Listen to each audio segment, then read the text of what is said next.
like to do is continue talking through the presentation and kind of compile questions at the end. I believe we stopped mid-lane, and so I don't know if there were questions asked before I joined the call, but I'd like to continue through the presentation. I believe, Ethan, you had talked through some of the compliance portion. Am I correct? We sure did. Showed them the links in the guide to access that, and also showed them the page that has the guide on it and how to get to the application. So those bits have been discussed. Okay. So Julia has sent out, or will be sending out, the slides. I'd really like time to pick up, because what we may be doing is answering some of the questions in the content of the presentation.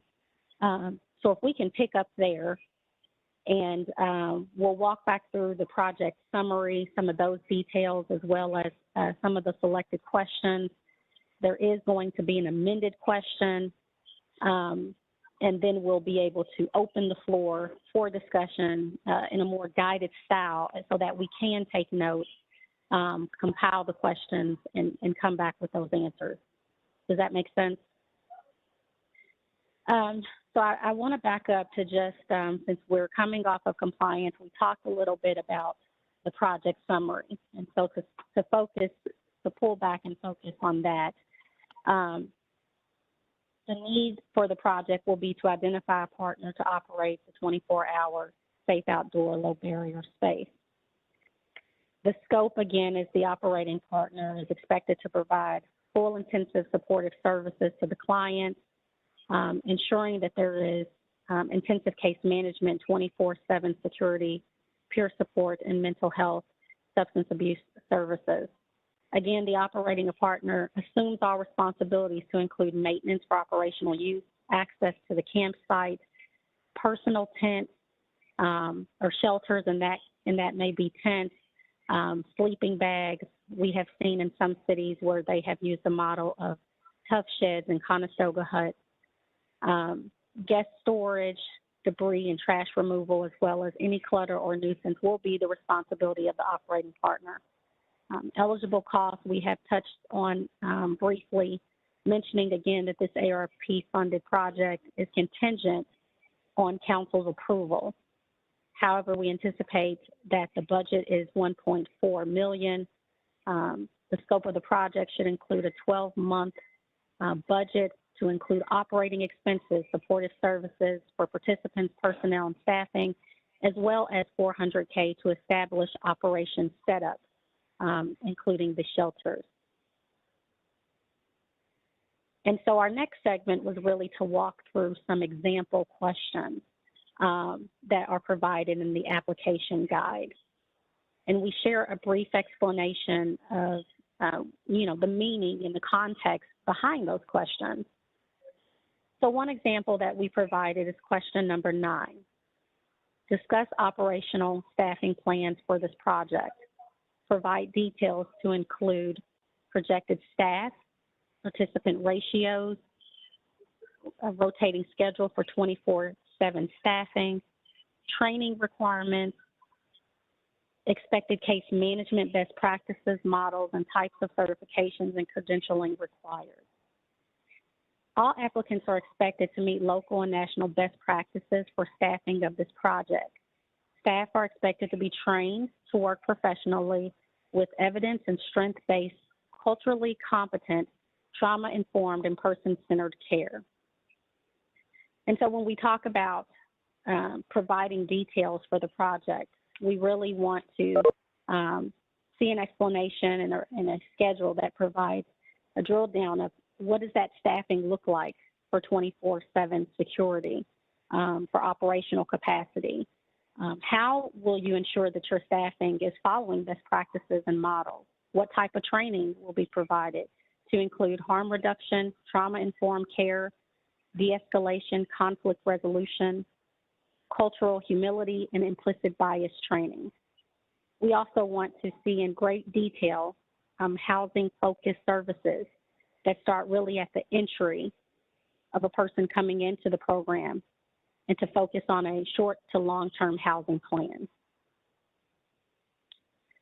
Another example question that we provide is, how will your agency utilize the funds to counteract COVID-19 challenges?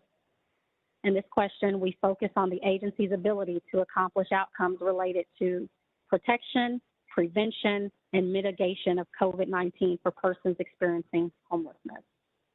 So again, give us details on how your agency will implement COVID-19 safe practices in the project. What is the routine for COVID testing and referrals for quarantine options? More importantly, how will your agency work with local healthcare service providers to resolve COVID-related concerns? Recipients are expected to coordinate with local health experts as part of their service delivery while the pandemic continues. The next and the last example question that we provide is, how can your organization utilize this funding to contribute to your organization's long-term vision for improving equity-based challenges in Louisville? Again, this is not a sample of your EEO policy. We're looking for detail on fair service restrictions and barring policies, for example, to include procedures for ban removal and time lengths based on the level of offense. And so, again, this question in particular, there will be an amended portion.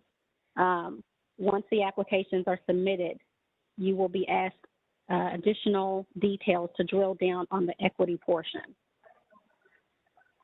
To provide, we will be requesting an equity analysis for key decisions, policies, and practices to close the racial gaps that coexist amongst different groups with the houseless community.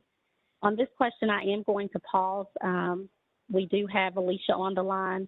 Her team will be really doing some research and providing a questionnaire and reviewing this context and this portion of the application.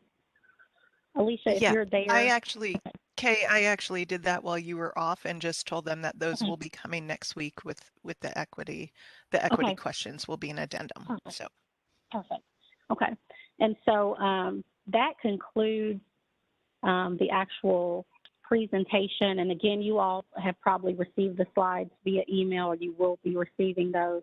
I will say that we also are planning to reschedule this informational for those who were not able to attend or that may have been experiencing technical difficulties. Again, my concern is we may not be reaching everyone because we're, on our mobile devices, and so I'm not sure who was actually able to rejoin the call. So do look for that date as well. Now we will take and open it back up for discussion. Again, please provide your name, at the start of the questions as well. Okay, this is Marilyn, and while you were off, someone asked the question if they could go on the site to see the site, and okay. I told them that we would try and arrange that. So we are working on that already. I've already reached out to to our real estate people, and so we will get that and we will send that out. I'll send that to Kay so she can get that to everybody. So there'll be a date and time one day next week, middle of the week, that anybody who wants to submit can visit the site and see it. Okay. Were there any more questions at this time? I have a question. Angela Tamura, I'm with Jacob's Ladder Outreach. I'm trying to understand the 1 million, is that covering like contractors and actual employment for 1 year for the operation of this facility? That's correct. Okay. Now, is the city, am I understanding that the city is taking care of the trash, toilets, showers, and internet? Or is that coming out of the 1 million?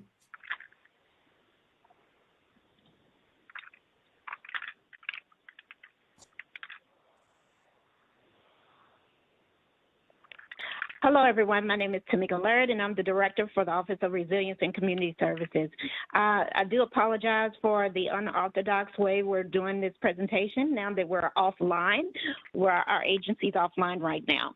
So we're doing everything through our mobile devices, and I appreciate you all bearing with us. To answer your question, the $400,000 is the initial actual amount that we set aside for you all to be able, for any organization or applicant to be able to determine exactly the leasing of showers, porta cans, and et cetera to get this actual program off and running. We are looking at some more sustainable actual amenities for this location that will be coming in the near future. Okay.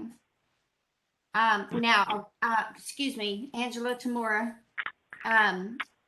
the tents, is that also coming out of this $400,000 and any? That is correct. Okay. And I'm sorry, yeah, on one of the slides you'll see project summary and eligible costs, and it does, have details as far as setup of shelters, tents, et cetera, as part of that $400,000 setup cost. The $1 million again is for operating expenses and recurring items. Okay, thank you. Hi, this is Jed Hendricks. If you refer to your applicant guide, you will actually be able to give you the roadmap of what is considered eligible cost and what we are looking for as far as the application to cover, or the RFP, request for proposal.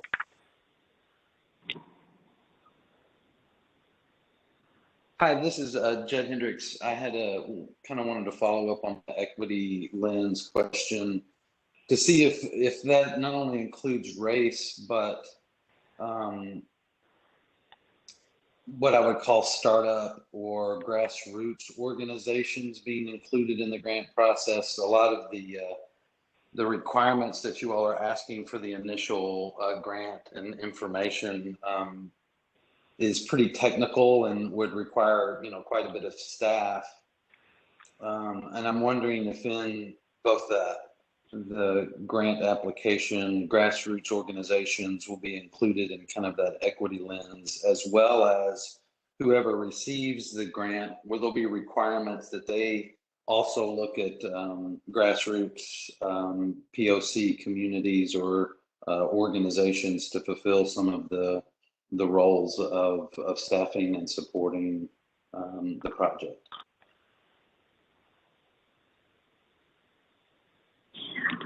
Jacob, that's a good question. And I believe we are looking at, let's look at it from this vantage point. If an actual organization would like to partner with another organization to be able to do this, we are more than happy to see that for them to work in that collaboration. And then also, I agree that we should be reaching out to our small not-for-profit organizations and seeing how we can better collaborate in this environment to provide these services to our houseless population. And I'll say, Judd, the equity questions don't specify around race. They're it's fairly general as far as, what population are you addressing and what inequities are you addressing, and then how are you measuring how you address those.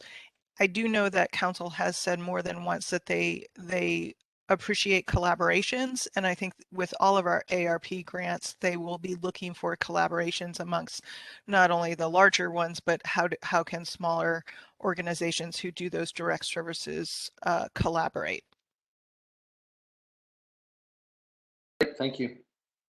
Glenda Adkins, will we be reporting the information through the HMIS system as we did with the storage units? Yes.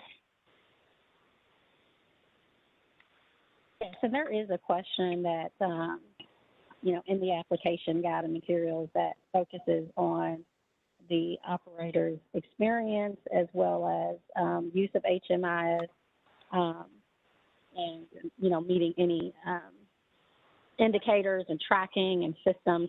And so that is actually included in the application guide and materials as well. but HMIS is an expectation, of course, of the operator, yes, for this program. I had a question pertaining to the KPIs that you all speak about at the beginning when it talks about outlining the KPIs. Are those metrics something that the operator will define and then kind of review with you all to make sure that it's not something that needs to be optimized in the way of metrics, or is that something that, this is Rachel Reeves, I'm sorry, or will we be able to define those and use our own metrics in the way of how the program's working?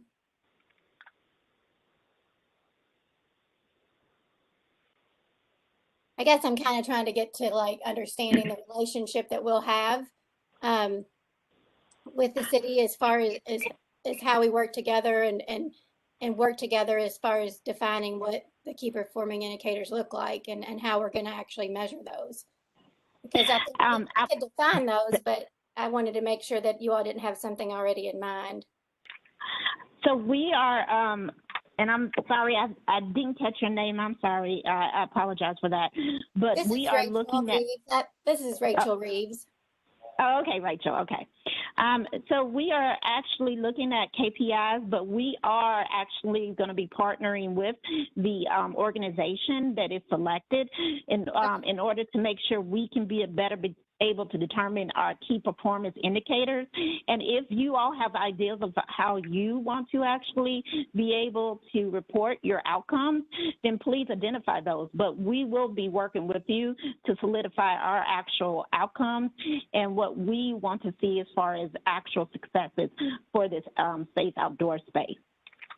Yeah, I think that makes a lot of sense considering you all are the ones providing the funds. So, but yeah, I just wasn't sure if that's what you all expected. Thank you. Glenda Atkins. Tamika, will we be reporting to you on a weekly basis with the budget like we did with the storage units?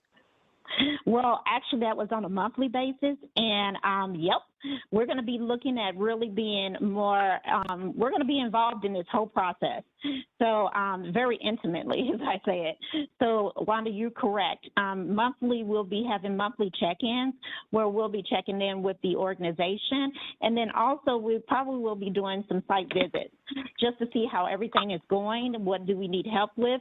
Did we identify the gaps and barriers? How do we make this more successful and more effective for our community and for our houses community?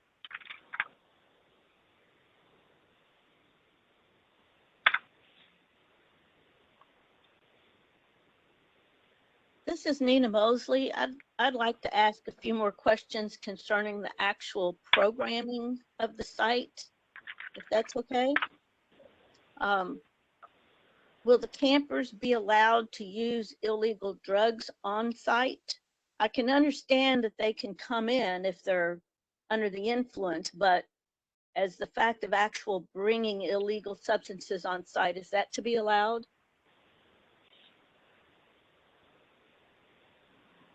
So, Nina, as you know, we've been actually looking at low barrier because you're very familiar with that. You're actually the first in our city that opened a low barrier shelter, so I appreciate you. And we're looking at best practices across the city and then also looking at other states around the safe outdoor space. So the rules will be very minimum, but we are looking at closely at as far as drugs being allowed in the actual safe place outdoors. We do know that they could be able to exit and enter at any time. So that being able to do that on the premises will be something that we're looking at and trying to really reevaluate and make a real decision, a good executive decision that's going to be best for the actual occupants at this location. And we want to make sure we can keep them safe. So that's one of the things that is on our list to be able to verify and check. And we're moving very rapidly through this. So do know, guys, that as we come along and answer these questions and figure it out, we're going to figure it out together. Okay. And another question, will IDs and TB tests be required? So our ultimate goal for our houseless community that everyone has an ID. for sure. So that would be one of the things that we would work on when they actually enter into the SOS. If they don't have an ID, then we should have case managers that are working with them to attain an ID. The other thing is, as far as to ask the question, what was the second question, Nina? TB tests. The TV test is what we're working with. We'll be working with Public Health and Wellness to actually determine that, and that's a great question. So we'll follow up with you all on that question. Okay. And I asked the question earlier about would sex offenders be allowed, and the answer was no, due to the proximity to schools and so forth.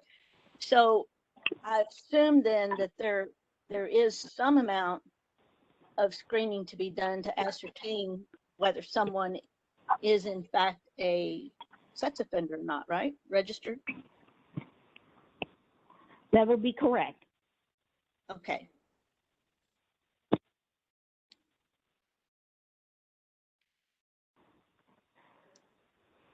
Glenda Atkins, on the first day the site is going to be open, how do you view it? Will electricity be there? Will we have porta pots? Will we have an office? How do you see that? Well, essentially, I would hope that we would have everything you all need on that first day to be up and running as an actual SOS, a safe outdoor space. It all depends on the time and as far as us being able to have access to all of the resources and services. Now, the services might come a little bit later, considering that we are working with our partners and trying to actually make sure we can collaborate on timing and capacity to be able to get this up and running, and then also to provide those intensive services. But as far as the actual equipment and everything, I'm hoping that we will have everything for that first day of opening.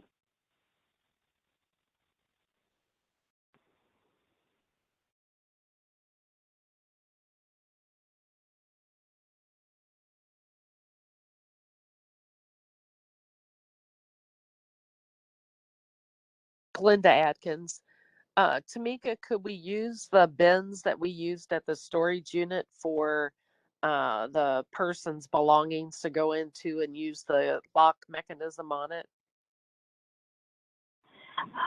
We are actually looking at identifying space on the safe outdoors that we could utilize. We were thinking that we might be able to use the actual building infrastructure, but that's going to take some time. So yeah, I would let's think about how do we do this in a way that will conserve space. Because, once you all tour the actual location, you can get an idea of how the setup should be, and then also about storage for our occupants. So looking at that, I've seen in other states and cities how they have an actual bin associated with the tent, so that way people can put their stuff in the actual bin.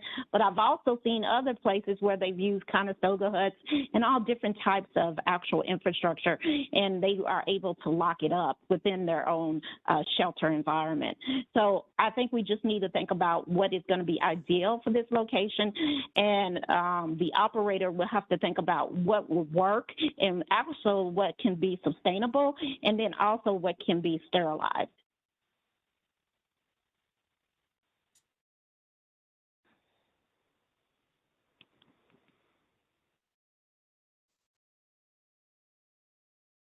Mika, this is Rachel Reeves again. I wanted to ask, so I think it's in the press release. I could be mistaken. I've got some different documents here that I was looking at, but it says something in the way of individuals served may or may not include sex offenders or persons previously convicted of violent crimes.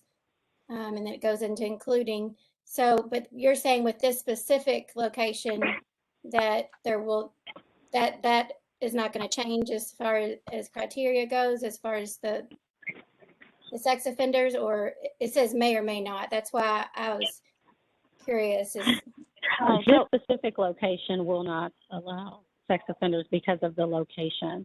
Gotcha. In ordinance, but it's not uncommon that in other cities there are site locations that have allowed sex offenders, and so we're just being mindful of you know, in other cities, again, depending on where the site is location is based on that. But now since the purchase has been made and we have identified the location, we know that this particular location will not be suitable for sex offenders.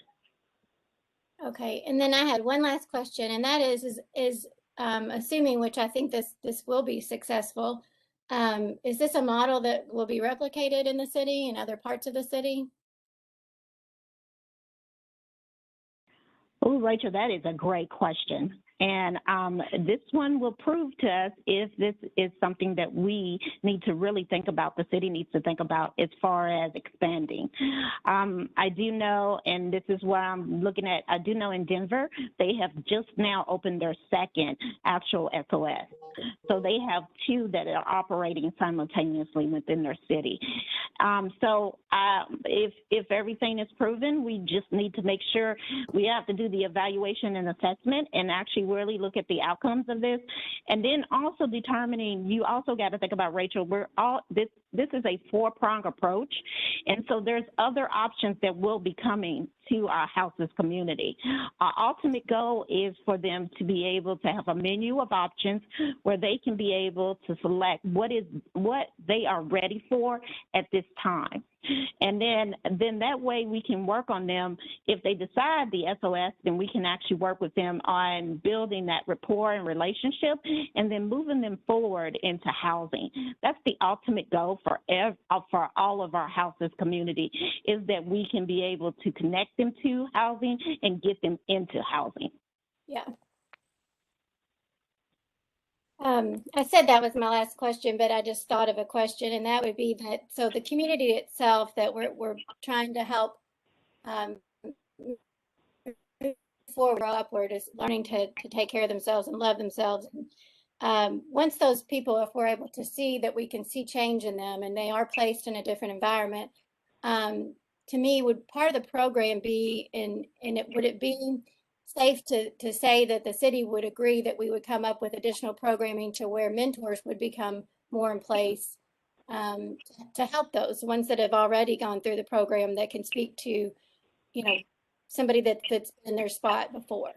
So, Rachel, that would be peer support, and I love that ideal. So our ultimate goal and what we're trying to see and trying to change, remember, we're thinking about pioneering approaches, innovation. A lot of what we're seeing as far as best practices is around peer support. Those who have already walked in their shoes and actually been, have actually experience what they have experienced. Those are the ones that really can be able to make that relationship and build that connection socially and emotionally with these individuals. So any way that we can possibly be able to anchor that and be able to make change within that individual, we are accepting of that. And that's what our community wants. It wants us to be able to reach these people where they are, meet them where they are, and be able to continue to work with them to get them into stabilization, into a stabilized place for them to actually stabilize, and then also be able to move on to housing. So peer support is instrumental in that. Okay, yeah, I was just curious your all's point of view. I did see peer support in there, but to me that's a big part of a new way, you know. And building those actual partners that can be able to work with us on that is key. I have a question, Angela Tamora here. Okay, now this is actually run under the city, so I hate to bring this up, but like for lawsuits and things of that nature, is it the person that's going to be running the facilities that are accountable for this, or are we covered under protection with the city?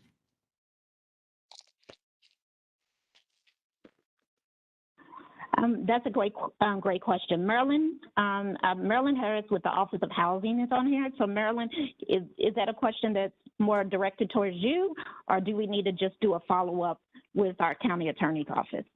Yeah, I think we probably should follow up with the county attorney on that one.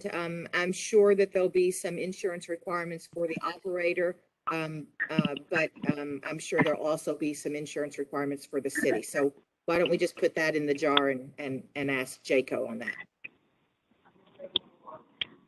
Alrighty, so that would be an actual FAQ. So a lot of these questions, the two questions that we did not get an answer to you all today, we're starting an FAQ. So we'll do that and be able to post it on our site in order for us to respond to these questions. And we'll be responding very rapidly because we know that the actual application process is very aggressive to the timeline. So we want to make sure we're being, making sure the turnaround time happens very quickly for all of these responses. Glenda Atkins, Tamika, will there be benefits from the city for the employees that'll be working there? No, because they wouldn't be considered a city employee. They would be actually working underneath the actual operator. So whoever this organization would be, then that would be the one who would be responsible for if there is any benefits that are along with that. I believe that this could be full-time or this could be contractual. It just all depends on the organization who decides, or the organization that decides that they want to apply for it and become the operator of this location. Michelle Cunningham, would since this is going to be a short-term fix for the unhoused, would they have precedence as far as their housing applications to hurry and get them stabilized over somebody else that might be on the waiting list for Section 8 or for LMHA? I am sorry, I could not hear you. Could you speak up and ask your question again? I apologize, I can't hear you. Okay, are you able to hear me now? Sounding a little bit muffled. Michelle, you're pretty faint, even for me, but I'll see if I can restate the question so Tamika can hear it. I think what she's asking is, given that this is a temporary facility, are the tenants that are residing at the property going to be given any preference for Section 8 or LMHA? Is that correct, Michelle? Correct. Just because it's going to be a short-term solution for the housing population, and it's obviously a process of getting them housed as far as their applications go. Would they be considered an emergency placement since they only have 6 months to a year in this particular program to find stability with their housing situations? That's a great question, Michelle. And looking at what our city is dealing with, we are creating more options. So as those options come available, we hope that we could be able to, this would be a stepping stone for them to access those options, like the motel hotel plan, the permanent supportive housing piece, and then also affordable housing. So it is a four-pronged approach. It can be sequential depending on the person, or it can just be directly where they go from this location into permanent housing or permanent supportive housing. It all depends on the person, but we want to have them have accessibility to all of these options. And then also know that they will have to register with the enroll in the common assessment. So in order for us to ensure that we can, that they have been properly assessed for their vulnerability. So that way we can put them into the right option and not put them in permanent supportive housing when we know that might not be the best fit for them.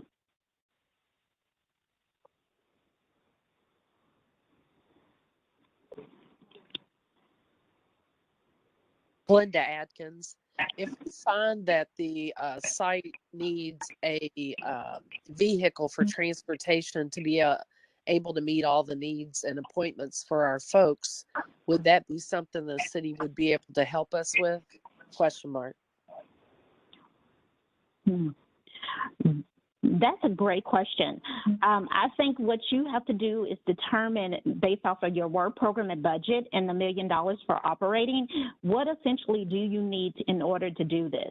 That's what everyone needs to think about. All organizations need to think about what is essential for you all to be able to provide services and operations within this site.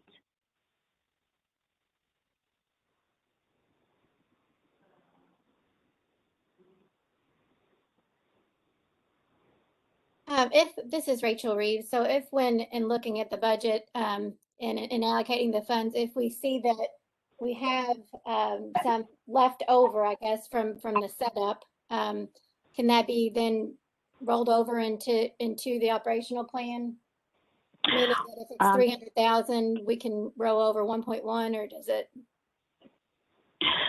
We would need to reassess that. So once you do the work program and budget and you submit your application, then we can work with the actual, whoever we select, we can work with them on that.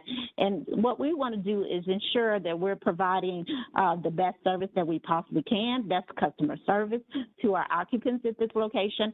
So we want to ensure that you all have the tools in your toolbox to do that. Okay. And so we've talked a lot about collaboration with other organizations, which I think is deemed necessary in a lot of this. But in some instances, if your organization already has the resources, but they're not on site, but could definitely still contribute, is that acceptable? Yes, actually, I'm already thinking about further partnership in this area because we do have a lot of outreach. We have Wellsprings, who does a certificate care treatment. We have 7 counties. We have all of these partners out here in these organizations that are doing outreach. So this could be probably an actual collaboration and partnership for them to come to your site because it's considered to be an encampment where they can be able to come in consistently and make touch points in relationships with these occupants. Okay, and so I guess what I was trying to say, which I don't think I said it very clearly, was as if, like, let's say we have a full service kitchen that we use, you know, in the way of preparation for food and feeding and outreach in that manner, we can still use that location. It does basically we have to, I get that we have to come up with a plan, but to me that's acceptable to be able to use what's already in place as far as what we have, and then that would give us more allowance to collaborate with other organizations. Does that make sense? Oh, it makes perfect sense. So you're talking about utilizing the services that you already provide to help support this SOS. Is that correct, Rachel? Is that what you're saying? Yes, and those obviously would be off-site based on where our headquarters are. But yeah. But you would be either transporting them to that location or bringing the service, whatever, to the resource to them. Is that correct? Yes, I mean, essentially we already do that. So to us, that would just make sense to use what we already have, and that would give us a little bit more wiggle room per se with the rest of the budget to be able to make sure that the other things are met, the other expectations are met. I think that's a great idea. I mean, you use what you got within your organization to help support the SOS. I think what we're thinking about is how do you integrate? So that'll be a great solution to the problem is integration.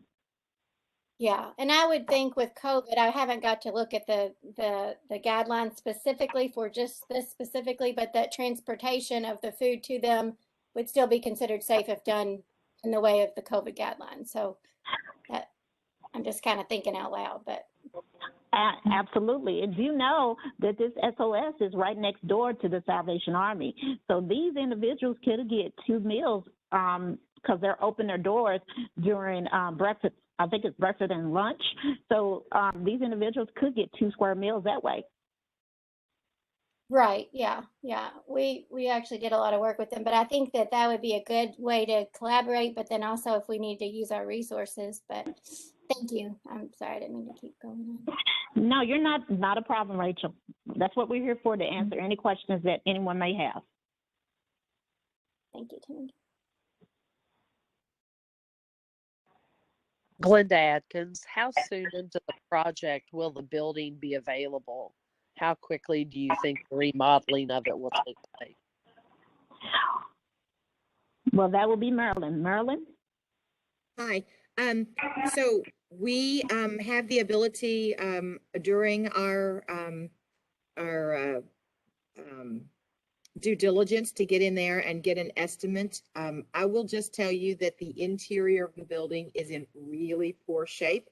There are no major systems. All of the plumbing has been pulled off the walls.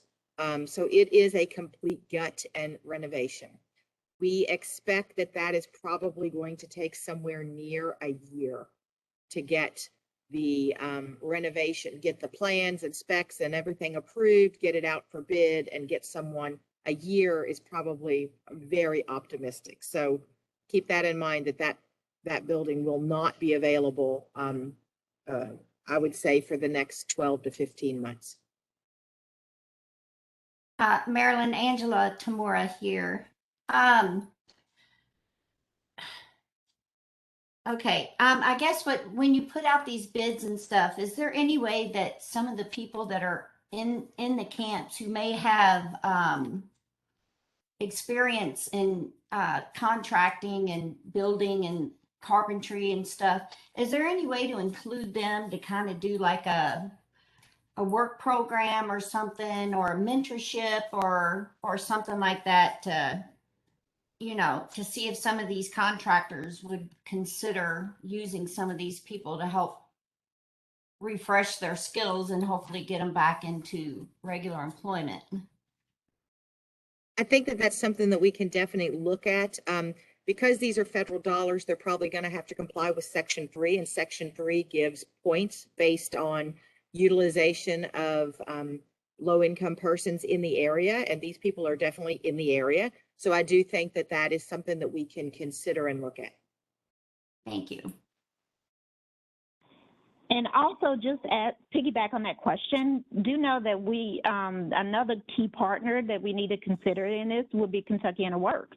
They have done a great job in the past working with us on the Hope Works program, which was providing certifications to our homeless in MTech, which is manufacturing. So thinking about that along that lines, they might have some programs that they are already operating that would fall under this actual umbrella to help assist our houseless community to get back on their feet and then also access income. You said that was Hope Works and Kentuckiana Works? Well, it's Kentuckiana Works, but we have partnered with them on the Hope Works program. But there might be other programs that we are not aware of that are under the construction purview. Okay, thank you. This is Rachel Reeves again. Tamika, would that be considered a second project outside of this first project? As far as the SOS project, would that be considered a second project with you utilizing the building of the renovation of the building for a works program? Is that, or would that be included in their development? Sorry about that. I had to take myself off of mute. Let me make sure I'm understanding you, Rachel. Are you referring to Kentuckiana Works coming into the actual facility, or are you saying as far as just like partnership? Because I was just thinking about as far as another partner that you all can collaborate and help to connect these individuals that are ready to work with access to maybe getting certifications that will lead to a living wage for these occupants at this location. And make sure I'm clear, but I want to make sure I'm clear as far as what you were asking me. So. Yeah, so the current program does include working with these individuals to try to make sure that they are learning and not only learning work skill, but life skill, and helping them with development. But so I guess my thought is that because it looks like outside of the time frame of the year program that we're trying, would that be considered to be still part of this program, or would it bleed into a second program or project? Well, I would think it all is contingent on as far as the operator and the plan for and the operations of the site, and really thinking about as far as broad stream, as far as how we can better connect our occupants to services and resources. So if it means that you pull in Kentuckiana Works, I think it's a great point. It might, in Kentuckiana Works, it could be that it doesn't come with any type of additional funding there. It's just the connection that builds the actual rapport and relationship for them to better connect to those services. And then also thinking about another organization is Goodwill, because you talked about life skills.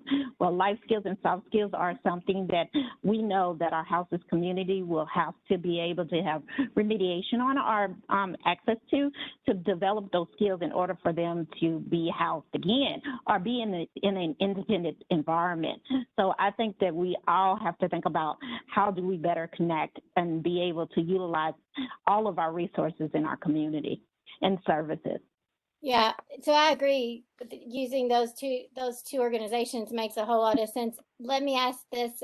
So in the way of creating, specific expectations of this program, if the operator is essentially the one that's kind of over the program, this optimization of those programs, collaborating with them, but optimizing their current ways, is that acceptable? I guess. I don't know. I'm thinking out loud. Sometimes I get a little ahead of my thinking. It's okay. I think probably we might need to have an actual offline conversation to get your question answered, because I'm still unclear about it. So maybe having an actual offline conversation will help us to really direct and get to the actual, really get to the point of what is the question at hand. And so that way I can give you an adequate response. Okay, no, that's fine. It's not a problem. Angela Tamura here again. Question: where can we access specific information, like with OSHA and the health department and things like that, of some of the guidelines we may have to keep on site? That's a great question, and we will give you that connection. We'll reach out to Public Health and Wellness and determine who would be best to connect to for this option. So initiative. So that's one that we would put in our FAQ, so that way we can get back and make sure we connect you to the right person that will be able to answer those questions. Okay, thank you very much. Mm-hmm. Linda, will we be able to use Metro Public Works as far as our trash pickup, since they currently have garbage cans and stuff in the camps around? Will we be able to obtain that, since we're actually housing the houseless as well? So I think that would be something that we could possibly arrange, Ms. Wanda. That's considered, that location is considered urban. So they will provide, Public Works already actually picks up garbage in those areas. So we could work on making sure that becomes an actual pickup location. And then also, if there is a dumpster needed, we will be able to provide that as well.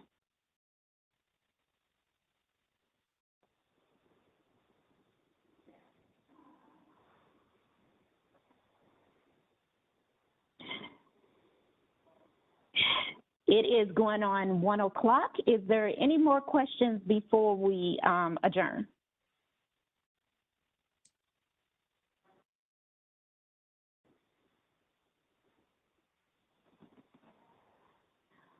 All right, I'll take it being so quiet to mean that we have answered everyone's questions to the best of our abilities, and we will follow up on the 3 questions that we did not have an answer to today. I want to thank everyone for taking time out of their busy schedule to get on this information. And if you have any additional questions that are in the present or future, please reach out to us. The contact information is going to be in the presentation, but it was also listed on the NOFA. So please reach out to us if you have any more additional questions. Thank you all, and y'all have a good day. Thank you.